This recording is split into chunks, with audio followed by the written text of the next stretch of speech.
This is my new 1998 BMW E36 323i. Wow, what a tongue twister. Now, if you're subscribed to the channel, you know that I am usually more of a JDM guy, focusing on older Japanese cars, like this. But with this old lady right here, I just had to pull the trigger because I got it for an unbelievable steal. So join me on my journey of restoring this baby to its former glory, and make sure to subscribe to not miss any video on this project. It's gonna be a wild ride.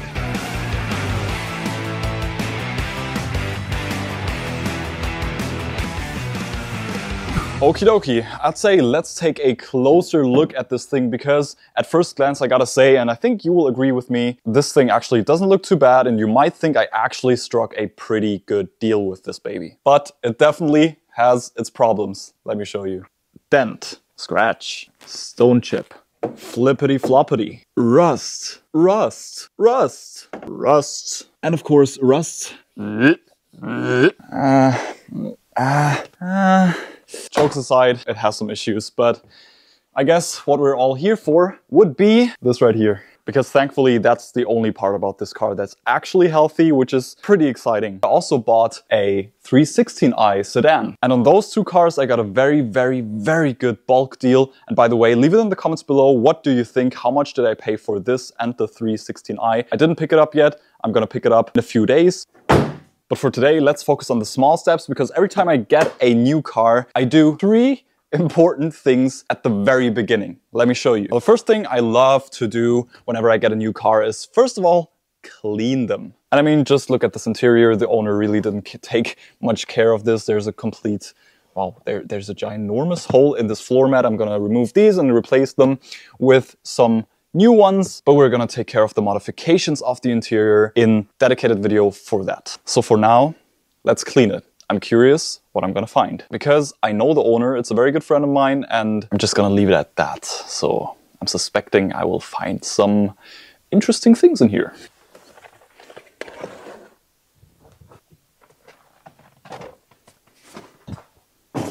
Now, I gotta say, the floor mats in the back are actually in pretty decent shape, but I'm gonna throw them out anyways because I want to get some matching ones for the front. Yeah, maybe one of you guys has an E36 and needs some M performance. I don't even know if these are genuine, but if you need them, hit me up. What a mess. Next step before cleaning this interior, getting rid of all of the personal belongings, such as this weird little phone holder. Won't be needing that. Oh. I actually threw it at the window. We also have this kind of, well, ugly radio in here. It doesn't even have Bluetooth, and I think it doesn't really fit the styling of the interior. So I'm gonna replace this with a nice fitting one. This is also connected to this weird little cheapo Bluetooth adapter. Yeah, gonna throw this out as well. Also, it had a subwoofer installed. So this is the subwoofer control. And down there you can also see all of the wires and the cables. Yeah, gonna have to figure out where that goes. Oh, there you go. Shopping cart thing. Here in Germany we have these. You need to insert a coin into the shopping cart to get it. And these are basically just little fake coins, so you don't actually need to spend your real money on a shopping cart. Okay, what do we got in the door card? We got trim. Oh, perfect. That's actually the missing trim for this side, I believe. Yeah. I have to glue this back on or attach it in some other way. I do not know what that is. Oh, sticky tape. Definitely gonna keep this because I do not have clear sticky tape at the shop. This wire's annoying. Let's see what we have in the glove box. By the way, this is also a typical E36 problem. After a while, the glove box just starts sagging like this. I'm gonna fix this once we take care of the entire interior. For now, let's look what we got in here. Some documents, I guess. Oh, wow, and a pine cone. Yeah, just gonna put that back where it belongs. We also got Abrère Magique lavender. I'm just gonna put that back. You never know when you'll need it. Okay, so far so good. We're done in the front, but I'm also just gonna take off these. I think that's a little ugly, to be honest. And this wonder tree doesn't do anything anymore anyways. How is that even attached? Hold up. All right, that's gone. I also just noticed I'll definitely have to replace this shifter assembly. It's completely worn out, and you can see it's just like, now we're in, hold up, second gear, and it's just like wobbling around like crazy. Let me know what you think. Should I put a short shifter in this, or should I replace it with a OEM shifter assembly? Do we have anything below here? No, we don't, just a bunch of dirt. Let's look inside the trunk real quick. First aid kit. That's from a bottle of beer. In Germany, we have this very nice beer that I conveniently also have inside my fridge, and it has this gold wrap around the neck. By the way, if you ever happen to be in Germany, make sure to try this beer. It's really good. Try to hide this cable a little better. Come on. I just want to hide you. Ah, there you go. And just like that, this bright blue cable for the subwoofer is hidden. I really don't know why the previous owner didn't do this earlier. But let me tell you, the previous owner was actually a friend of mine, and she really, I gotta be honest here, she really didn't take care of this car, which is really sad to see. But we're gonna fix the aftermath. Now this wire also just goes beneath this piece of trim right here. Let me see if I can find a better solution for that. What a mess. There are still a bunch of wires left in the trunk. For now, I'm gonna leave these because I don't know at the moment if I'm gonna install a subwoofer in this car or not. So I'm gonna leave them for now, put them away nicely, and just clean this mess up a little better.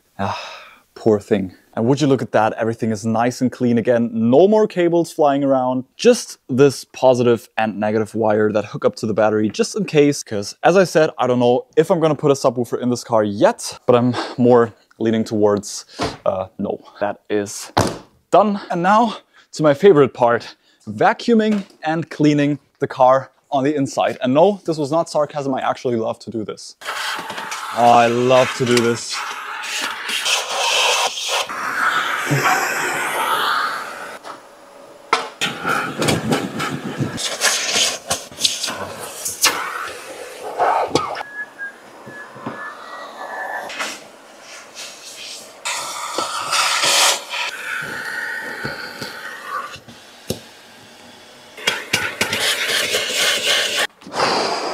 Wow, I've literally just spent 1 hour only vacuuming the interior out, but I think the results really are worth it. But I also gotta say, this was probably the nastiest car I've ever seen in my entire life, and this is why it took me over an hour to clean all of the dirt and dust. And as you can see, this thing is so nice and clean now. Now I'm gonna go over all of these interior bits that are still covered in dirt, the dash, the steering wheel, the door cards, with these handy wipes right here. This is not sponsored at all, but these, I don't even know what makes these so good, but they're covered in some kind of like alcohol or cleaning solution, and these will literally clean up everything because it really makes the dash very shiny again and cleans everything up very, very nicely.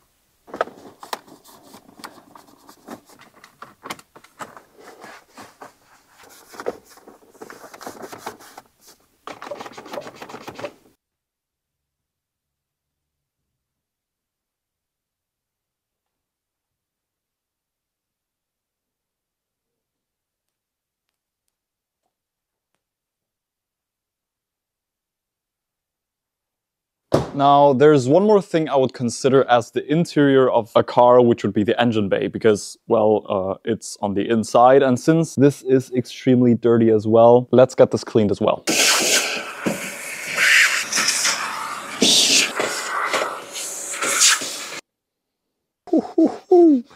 Oh, that's so awesome. I love these tissues.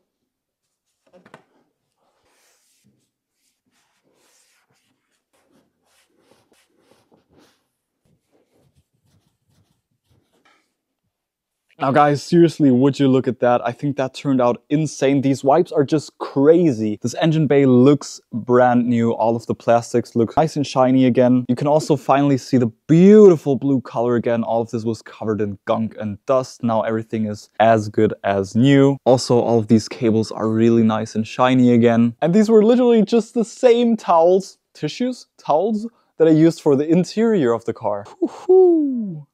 Yeah, that looks incredible.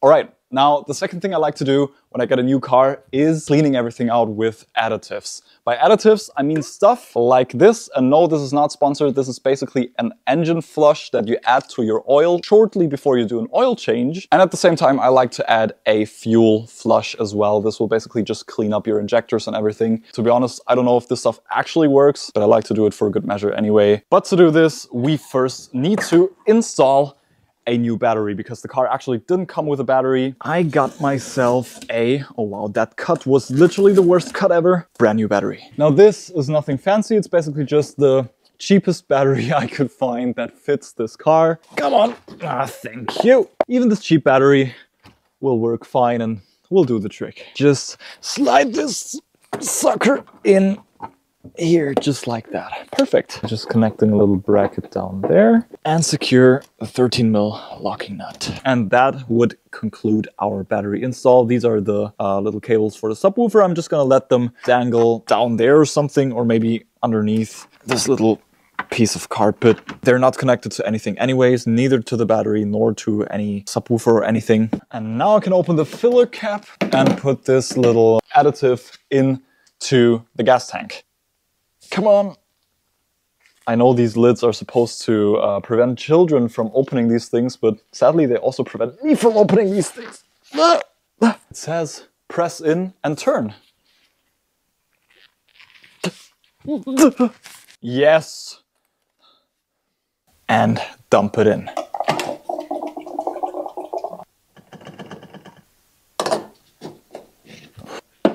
Now for this engine flush, we actually need to add this to the oil, let it warm up for about 10 minutes, and then drain the entire oil.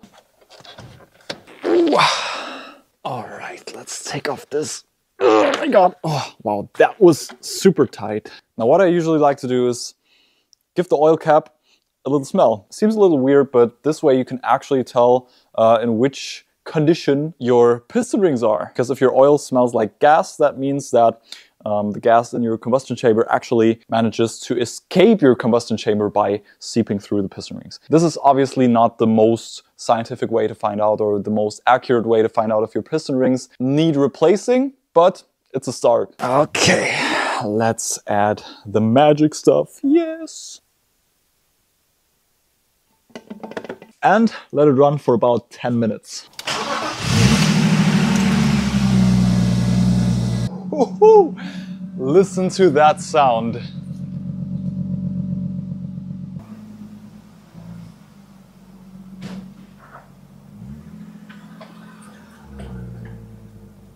Yeah, but guys, but I gotta say, even though this car is definitely in a rough shape, it just sounds awesome. Let me put my microphone up to the exhaust real quick. Woohoo!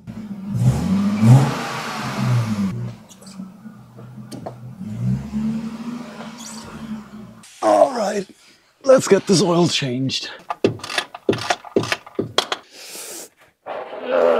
And that would be our old oil. As you can see, you cannot really see much because it's just a dark black hole, but if I dab it in to this little tissue right here, you can see, yeah, it's looks like it still has some of its original color left in it. Yeah, doesn't smell too bad, I guess. Now, of course, part of every oil change would also be replacing the old oil filter for a new one. And this time, and no, this is not sponsored again, I feel like this is kind of a theme in this video. I'm only using Liquimoly products here, but it's not sponsored at all. Trust me on that. But with the E36, I'm actually going for 15W40 oil. This is a little bit of a thicker oil that you would usually use on these cars, but since this car already has about 240,000 kilometers on it, which by the way is really nothing for these engines right there, I still want to treat it with some thicker oil. This will just help up the compression a little bit. Not that it has any bad compression in any way, but just as a precaution. Now, the oil filter is actually sitting right up here, which is very, very convenient on these cars. It can be a little bit of a pain to get these caps off. I already pre-loosened it. So now I'm just going to turn this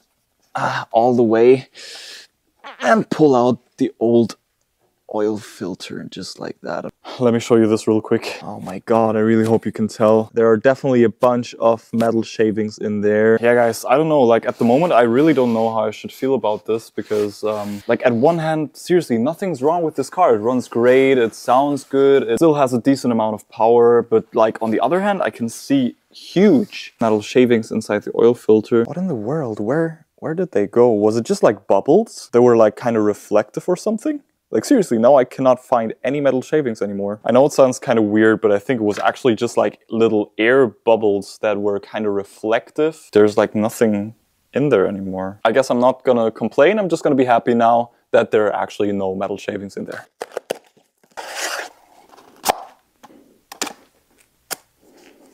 Let's put you right in there. Okay, that's not going anywhere. Let's fill up the oil. According to the workshop manual, this engine actually takes about 6.5 liters. So, that's really an uncomfortable position that I'm in. There's nothing better than a fresh oil change in the morning. Back where you belong. Yes. And we're there. Nailed it. And let's let it run for a few minutes.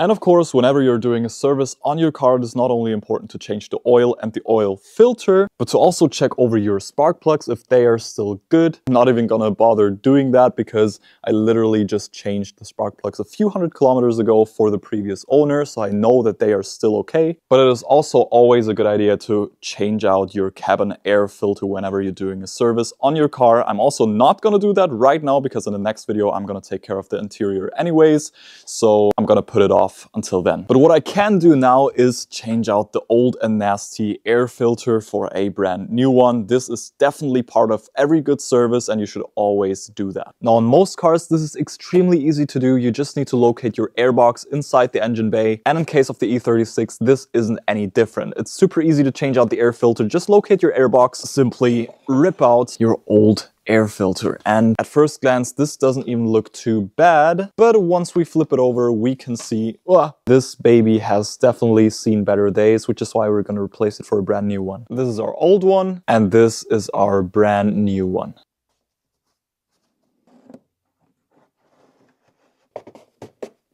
Just like that, you're good to go. And well guys, just like that we got a fully serviced, fully cleaned and super shiny looking E36. And even though we still got a lot of work ahead of us, such as this mess right here, I guarantee this thing is gonna turn out insane. And I think the first thing I'll start with is the interior. And oh, do I have the proper parts to get this interior looking great again. Now, the first thing that absolutely caught my eye right when I picked up the car is this very, very nasty and totally outdated steering wheel. I really don't know why they went with such a style. Like, seriously, 4-spoke? Like, I don't know when that was trendy or anything, but I believe like even in the late 90s when this car came out, this was already outdated. And guys, for this, I have the perfect solution. And that would be this beautiful 3-spoke Alcantara M Performance steering wheel. I think this will fit so much better into the car and it just feels so much more sporty, which also fits the character of this car much, much better than this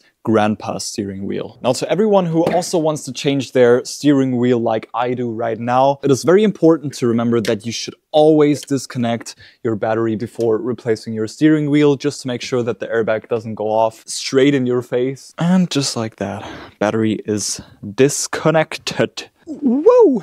And now that this car is safe to work on, it's simply a matter of removing 2 bolts in the back to remove the airbag. Next up, removing this 16mm that holds in the steering wheel. Oh, that was actually super loose. However, don't remove it all the way yet, because now it is the time to wiggle out this steering wheel. I hope it works. Yes. And remove the actual steering wheel from the column. Steering wheel. Guys, give me your honest opinion. What do you think of this steering wheel compared to this one? Really let me know, because I know that some people actually like this type of steering wheel, but to be honest, I think this really fits the car much, much better. It also fits the character of the car so much better because after all, even though it's a sedan, it is a sports car. And this is just such a cool sporty steering wheel, even with the M stitching right there. Now let's put you where you belong. Ah, God. Now, first things first, let's put the wires where they need to go because they connect this hub to the actual column. So we need to connect these real quick and align like that. Beautiful. Oh my God. This wheel is insane. Ugga dugga this bolt back in. And look at this, guys. How insane does this look? Please let me know in the comments below, but this makes such a big difference. This is insane with the beautiful Alcantara, with the M logo right here, with the subtle M stitching right here. Oh, this is so much more beautiful than the old steering wheel, and it is just so sporty. Another thing that you basically touch all the time on the interior when you drive this car would be, yeah, you already guessed it, the shift knob. And I have no idea who thought that this would be a good idea, but this sticker is even put on completely crookedly. Is actually supposed to be rotated a little bit like that. Anyways, we're gonna change this out. Now guys, changing the shift knob on an E36 is quite hilarious. Let me show you why. Because if you want to change your shift knob on your E36, you really need to be careful to not put your head anywhere in this area right here because of one very specific reason. That's the reason. You are guaranteed to punch your own face. Now we can also remove this shift boot, just like that. That can go into the bin. And next up, I gotta remove the old shift boot from this plastic assembly because we will need to reuse this for the new shift boot. So let's rip this off. And of course, just like the steering wheel, we got a beautiful shift boot with M stitching. I think this is gonna work so well in this interior. Let's put it on.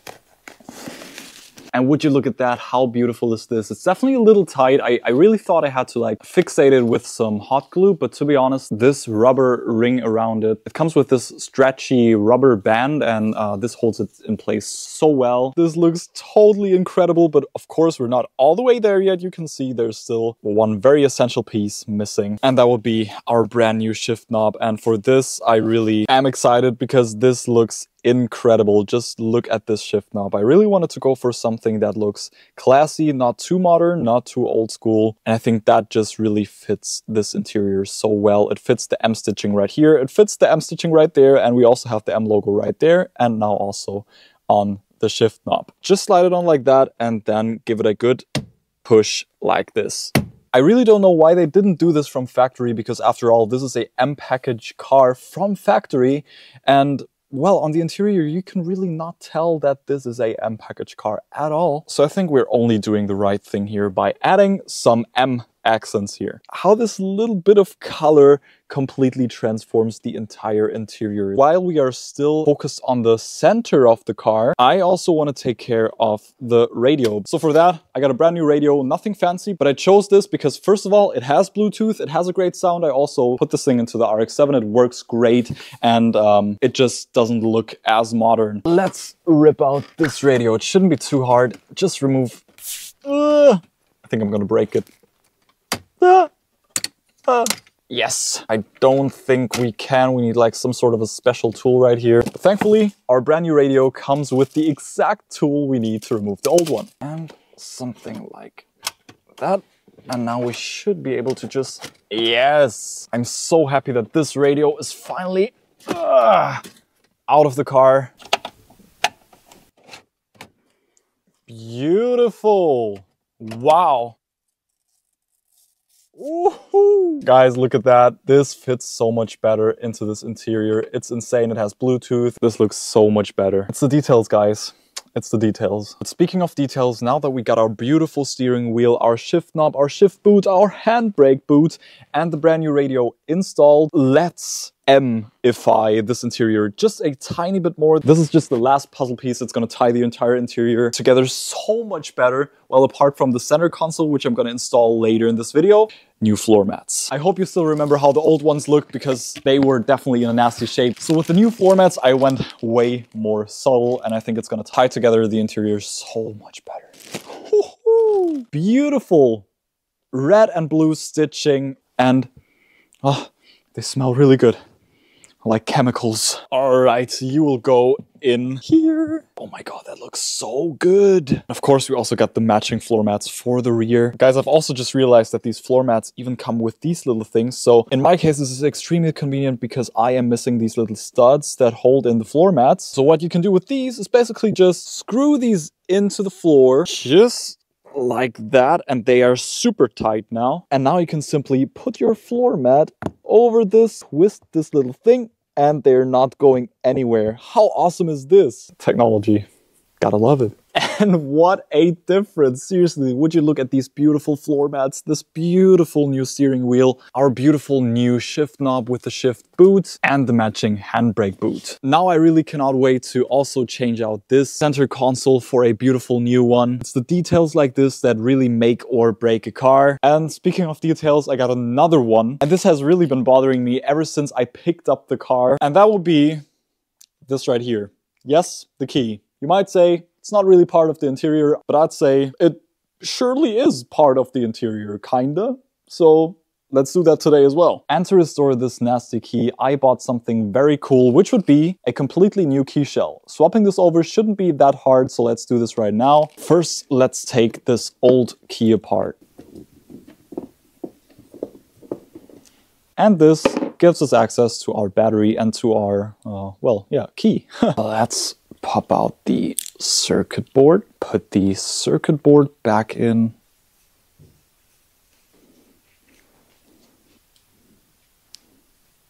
That's our old key, and this is our brand new one. You can just see we got our beautiful BMW logo back. Now I'll just need to get this key recut to match this key. But look at that, we got a brand new key now. Let's make sure it works.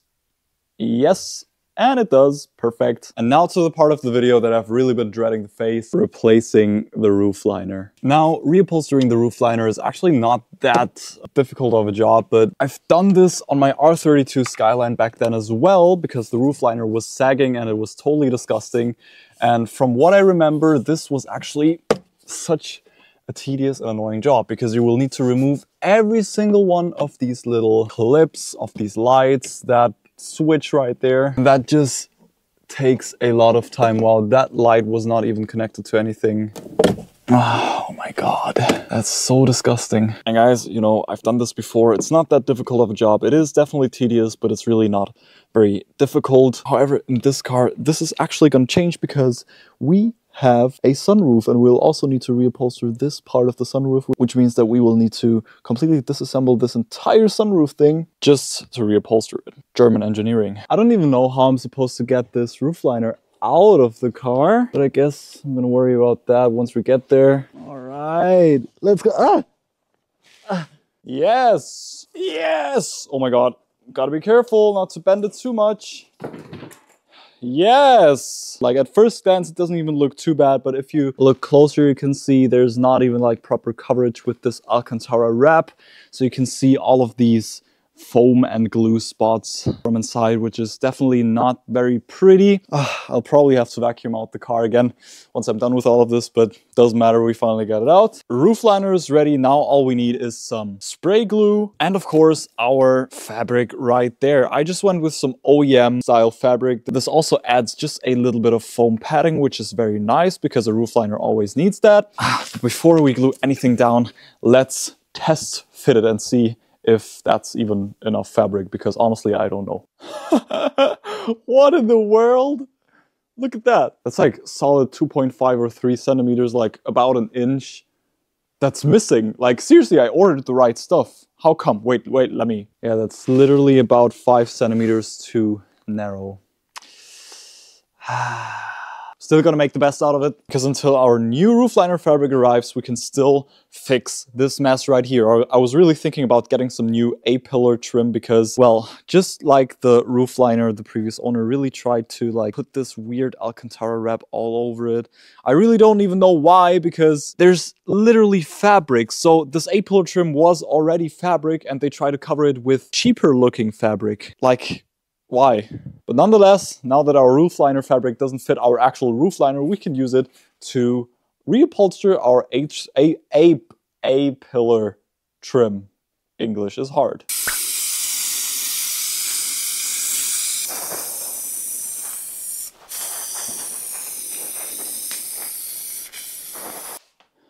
my God. And that's how you wrap your A-pillar trim in some new fabric. I really thought about getting some second-hand ones, but then I looked up the prices and it was like 50 euro or something. It's not that much, but like for some used plastic, no. And I think this right here was the much easier and actually more elegant solution because these just look brand new again. Wonderful fabric. Now, regarding the roof liner fabric, this is most definitely not going to arrive in time, which means I'll have to postpone it to the next video. Another carryover to the next video will be this seat, because sadly I cannot repair this on my own. I'm not a professional.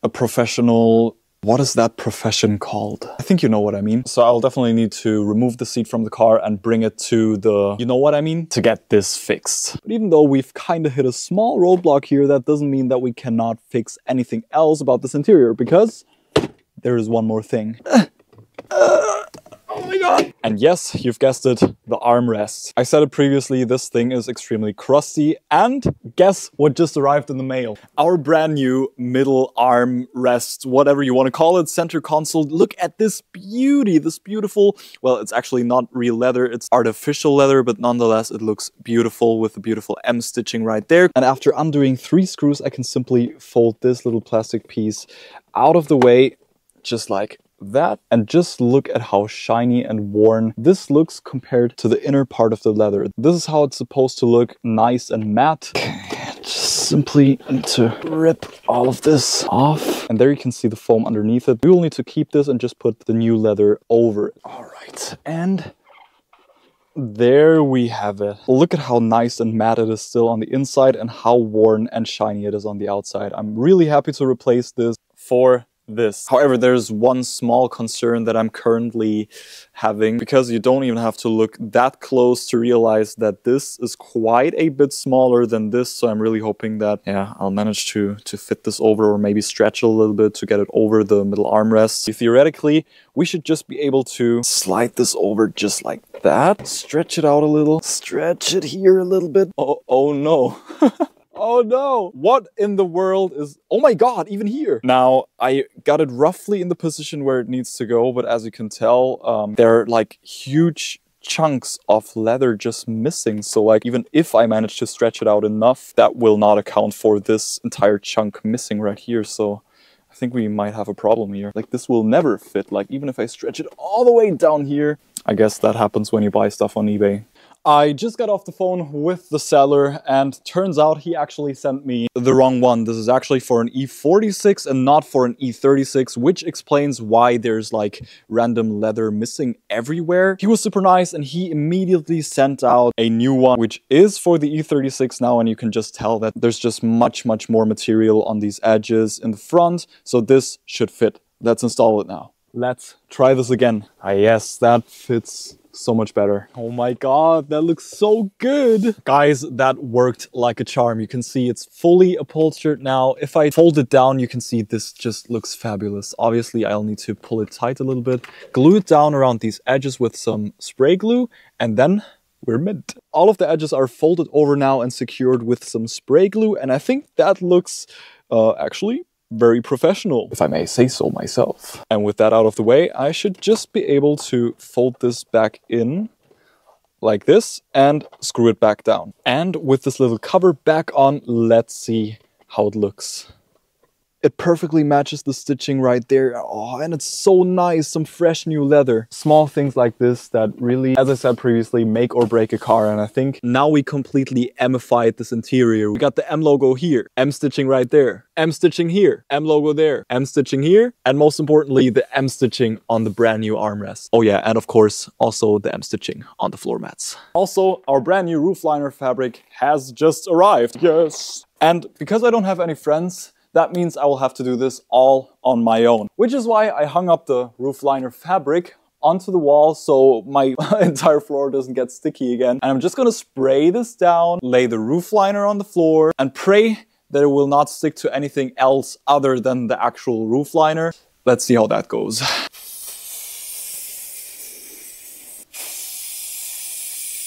Oh no, I might not have enough spray glue. I think it's just enough.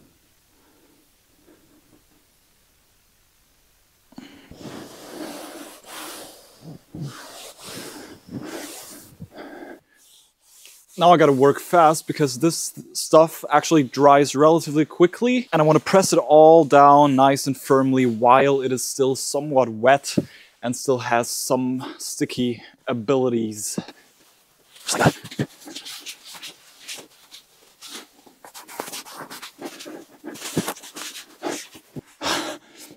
I actually think it works. Yeah, just like that. I think that looks fabulous, guys. Let's go, fresh roof liner. Anyways, now I want to just trim all of that down, all of this on the sides, just to make it a little easier to work on all of this. Fold all of these edges over, and most importantly, get some more spray glue. But now's the time that I've really been looking forward to, which would be finishing off this interior once and for all by putting the roof liner back in. How in the world did I get this roof liner out? Huh, that doesn't work. Maybe this way? Nah, that won't work at all. Yes, let's go. Put this rubber back. Now let's plug all these little lamps back in. Oh, that looks so good.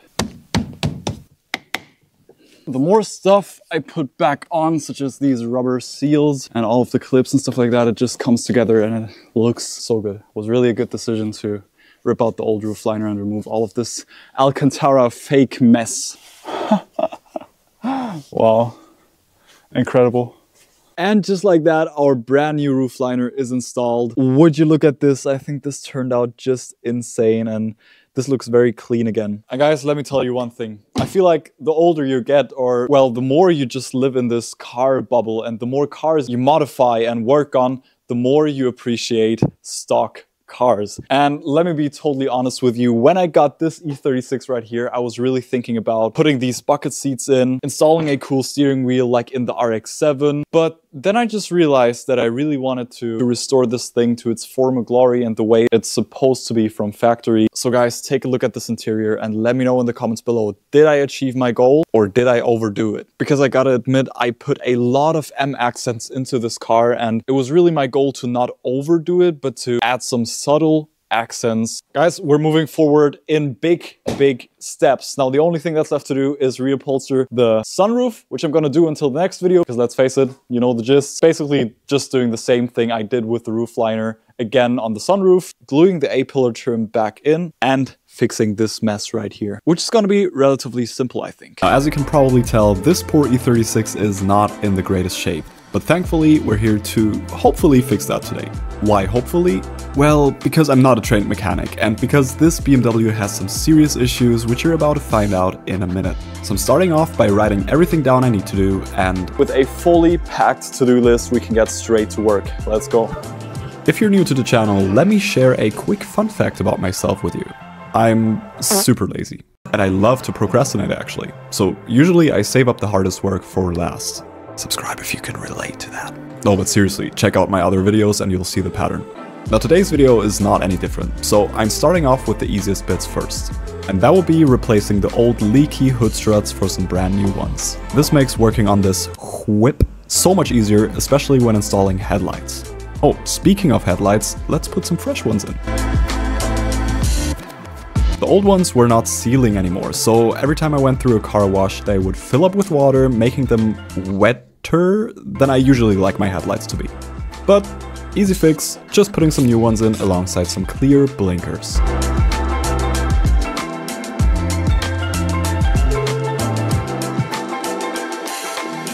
Now, let's finish this front off with some sweet chrome.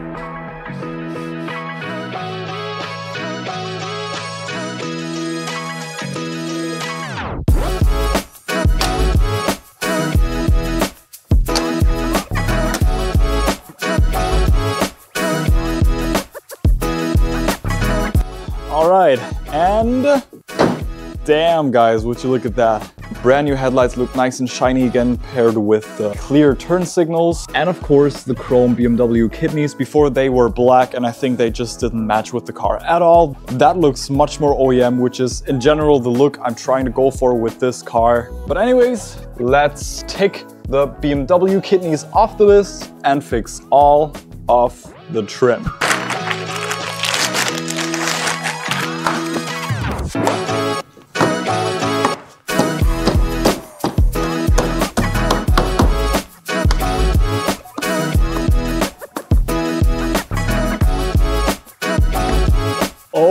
my days. Seriously, this looks so clean now. And I mean, you saw it. It was basically no work at all. Like just basically a few minutes of putting the headlights in, the turn signals, and this little trim, and the BMW kidneys, of course. Yeah, that just makes a huge difference. I cannot wait to finally see this car finished, but there is still a lot of work. And also I will need to remove the trim later in the video once again, because as you can tell, there are still a few scuffs and scratches that I will need to do a little bit of paint correction on later in the video, also here. So I'll definitely need to remove this again later. But for now, I'm really just enjoying how this front came out.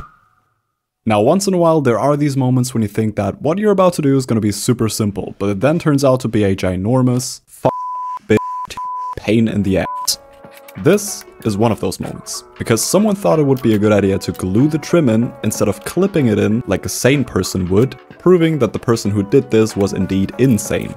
Now, there would have probably been a more elegant solution to getting rid of this trim, but I decided to go full caveman on it, which proved to work like a charm. Just have a look at that. Like on the front door, the side trim was basically just held in by this weird body glue. On the rear, they still had the original clips in. Seriously, that's just some major jerry-rigging here. But it doesn't matter, we're gonna take care of that now before I first need to get rid of all of this disgusting glue. You remember what I said in the beginning of this video about me being lazy? Yeah, I didn't remove the glue. That was literally just a lie. But nonetheless, the new trim fit like a glove, which tells me that maybe my way of doing things isn't that bad after all.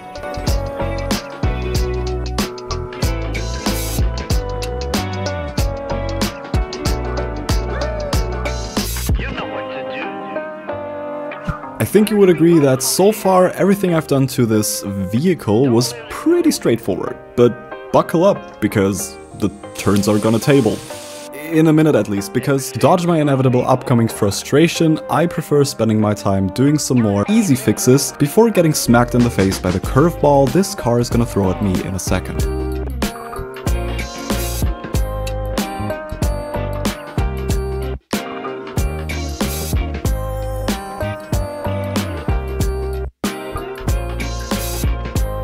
Sticking once again to the easy fixes, I've also decided to de-BMW-fy this BMW by removing the BMW badges from this BMW.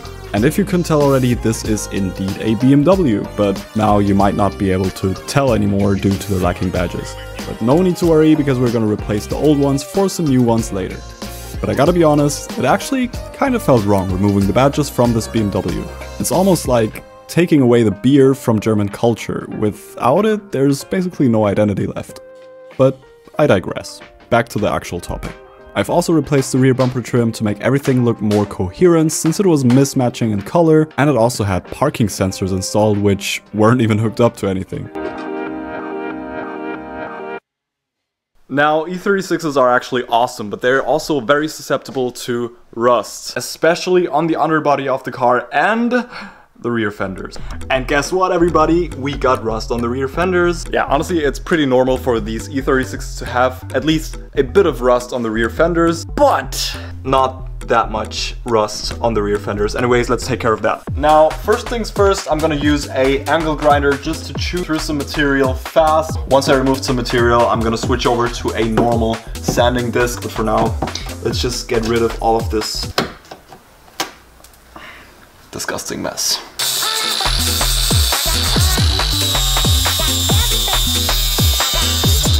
Okay guys, I hope you can hear me at least a little bit. I'm gonna continue in a second, but just look at this. I now know why this thing was so rusty, and the main reason is because someone apparently has already done some rust repair on it, and it really, yeah, well, they really didn't do that great of a job. You can just see all of the bondo. They probably didn't even use any rust converter or anything. It chewed an entire hole through the body of the car. I really hope I can fix this. I've never seen something like this before. Honestly, that's shocking, really. Just look at this chunk that broke out of the car. That's just completely rusted through.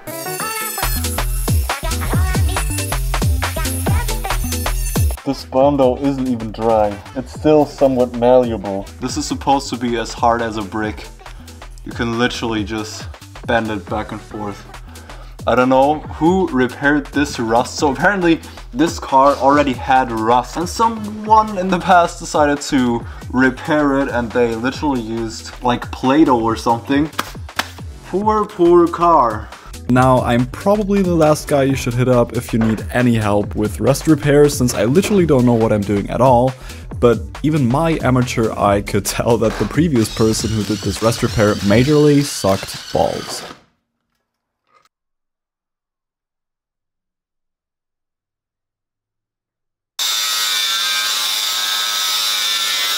So I just discovered something and I really need to share this with you. This is actually insane. So as you can see on the outside it's pretty rusty, but this is just the outer layer of the chassis. Because as you can see here, this is the outer layer and this is basically the wheel arch. So this is actually the structural metal inlay. But if we take a look up here, you can see both of these layers are actually joined here.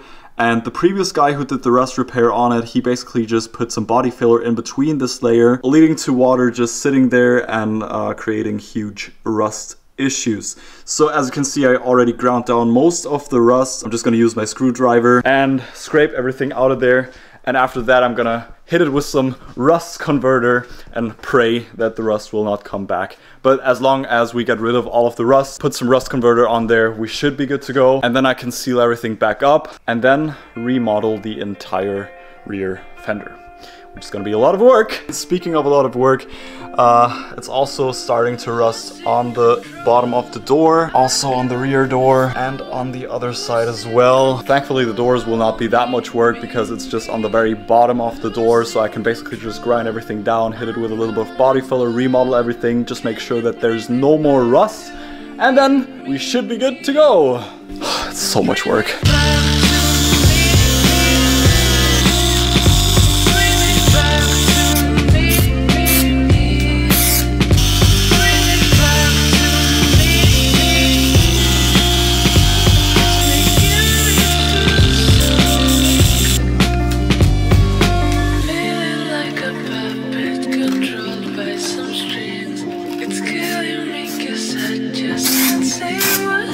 And now, with all of the rust treated and some rust converter on there, it is time for this mesh. And this stuff is actually perfect for a rust repair like this because I can cut it to shape, bend it into shape as I want it, glue it in temporarily, and then fill it up with body filler. Now keep in mind that when you're doing stuff like this, especially rust repair, do not take my advice. Using this mesh and some body filler is just what I looked up, and this should in theory be a good solution, but I'm not a trained mechanic, so do not take my word for it.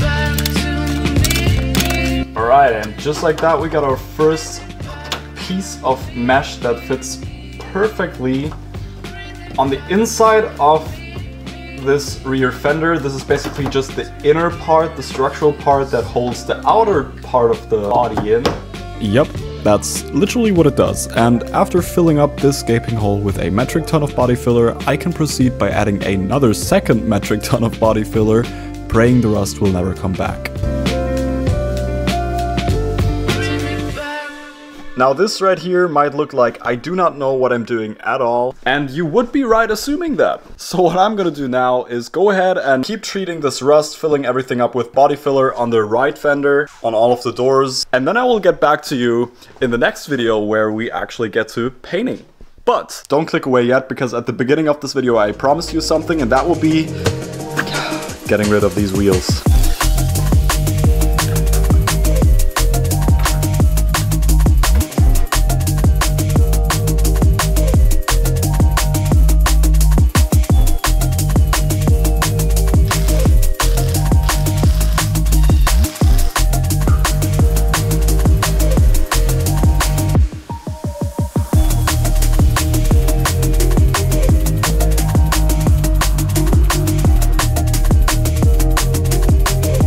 And there you guys have it. I think we made a decent bit of progress today. Obviously, we're not all the way there yet. There's still a lot of stuff to do, but also I just want to point out that I really expected these wheels to look a little better on this car, but they're actually just a little bit too small for my taste. These are 17-inch. I should have really gone for 18-inch at least on this car. But actually I got them super cheap on Facebook Marketplace with a set of tires, so who am I to complain? The main issue this car has is rust, and I already took care of most of it. I remodeled the entire rear fender from scratch, as well as the rust on the doors. Now granted, all of that stuff doesn't look too great yet, so we're gonna take care of that today by painting everything and then maybe even giving it a quick polish. And after that, it's main inspection time. This car is finally gonna be road legal again, and it has to be because it's gonna be picked up by the new owner very, very soon. So let's get straight to work.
Tomorrow, the new owner is actually going to pick up the E36. It successfully passed main inspection, believe it or not. All of the rust is gone. Everything is painted now. The rear quarter as well. Insert image of how it looked before right here. The only issue currently is that the car is going to be picked up tomorrow and there's still so much stuff to do. I still need to change out a cam angle sensor. I need to wet sand and polish the entire car. This also still needs to be painted. And yeah, I just realized that I basically didn't film anything because I was in such a hurry.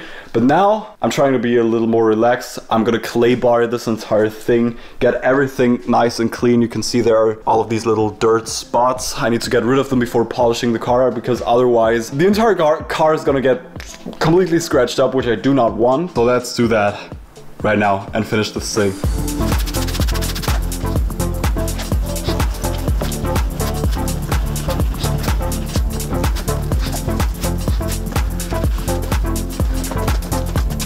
Okay guys, now I just want you to look at this difference. Look at the right side. That's where I clay barred everything. You can still see all of these little spots, but these are actually very deep in the paint, so I'm probably not going to be able to get rid of them. But compared to the other side where I didn't use the clay bar, you can like clearly see all of these dirt spots, marks and imperfections. Like that. Crazy. Yeah, let's finish the other side and then get to polishing finally. You know guys, I love cars. I really do. But sometimes I just feel like I want to get rid of all of them. It's just too much work. Especially with cars where I know from the get-go that I'm not going to keep them. Obviously with the RX-7, with the Supra, everything's like totally different. But especially with the E36, I knew from the beginning that I'm gonna flip it again. So working on these cars, it's fun and all, but it's just tedious, especially when you're on a time crunch. So I'm really glad when this thing's finally gone. But until then, there's still so much work to do. Let's keep going.